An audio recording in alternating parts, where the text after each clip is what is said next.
I want to talk about things I've learned about the Honda NC700x DCT. It is a 2016 model. This is not a review, and it's not to talk about things I like or things I dislike. It's just things I've noticed that might help other people who are going to buy an NC700X. It's a great bike. I've had it for 2.5 years. I've put about 26,000 miles on it. The specs when you buy it say it gets 63 miles per gallon. I usually get 70 or 71 miles per gallon, and then if you're in a state where you can get gasoline that doesn't have ethanol, it goes up drastically to like 83, I noticed. The stock windscreen is small. It does a fairly good job of blocking the wind. The main thing that it does is cause a lot of noise more than anything. Wind and noise from the screen is kind of determined by your how tall you are, what kind of helmet you have, what kind of other mods you have, like handguards, things like that. When I put this barn door Madstad screen on it, the gas mileage went down just a little bit, but it does help block the wind. I get a lot of comments about this bike, especially when I'm stopped at a gas station and people are wanting to ask questions. So you will get that because people don't understand why you're lifting the rear seat to put gasoline in. When you want to go ride another bike that has a clutch, or buy a bike, or test ride a bike, like I've wanted to do, I kind of lost my confidence. The muscle memory is still there, but it is something to consider when you ride a DCT. Unless you plan on never renting a bike, never test riding, and you never know. You might want to get another bike that has a clutch. The bike is tall, stock. It's 32.7 inches. So unless you want to ride with just putting one foot down, which some people do if they're short, you can do that. But even though I'm tall, I'm 5 feet 9 inches. I couldn't get my feet flat, so we put the lowering links on it, and I did do a video on that. It does help quite a bit. We lowered it to where it's like halfway between all the way lowered and all the way up, and that gives me like a good place in order to get my feet down. That does mean you lose a little bit of the suspension, of course, when you're going over bumps, but not too bad. I want to say the dash is very easy to read and has so many options.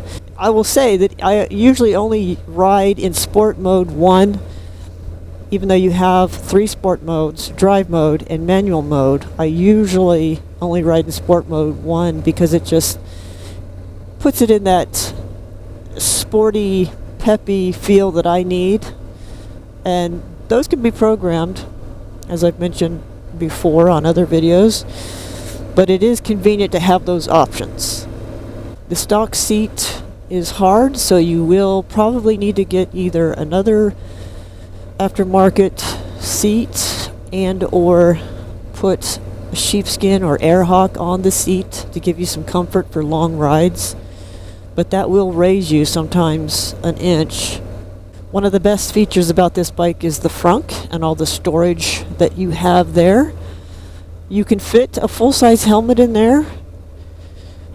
And even though I don't typically put my helmet in there, I usually put, extra liners, cameras, extra gloves, food, things like that.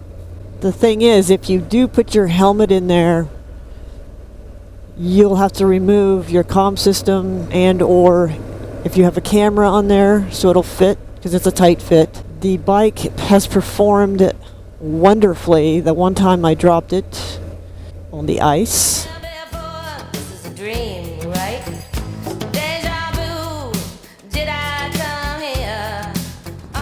it did turn itself off because the ergos were, or the gyros were not liking that it wasn't standing up. Never had any mechanical problems with this bike, as long as you keep it well maintained. The handlebar gets a little busy when it comes to this parking brake on here because it's kind of big. So there's not a whole lot of room on here if you want to add a ram mount, or like for me, the Oxford heated grips controller it was kind of not an easy place to put it on here, so we put it right down here, and I'll post a picture if you can't see it on this camera, but it's down here. The only inconvenient part about that is you have to reach down here and try to feel the buttons, especially when it's dark outside. There's no light there to see it, so it's not like you can just move your thumb over and turn it on and off. It's down low. Those are just some of the things that I've learned about this bike after having it for 2.5 years. It's a great bike. I feel very comfortable on it. I really like the low center of gravity.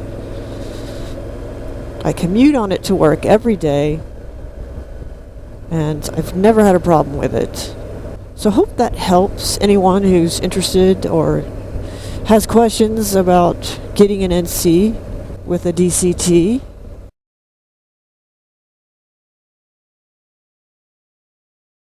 One more thing I want to mention about this bike is when you ride with the DCT, you still have to use the friction zone.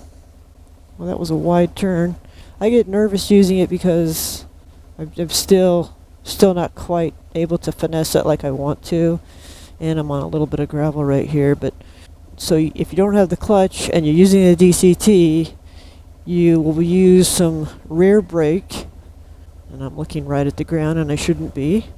But it's pretty much the same thing. You just use some rear brake and counterbalance when you turn. And I should have some cones here, but I don't.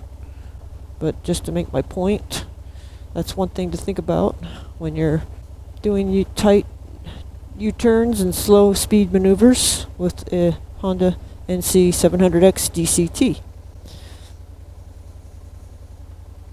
Thanks for watching.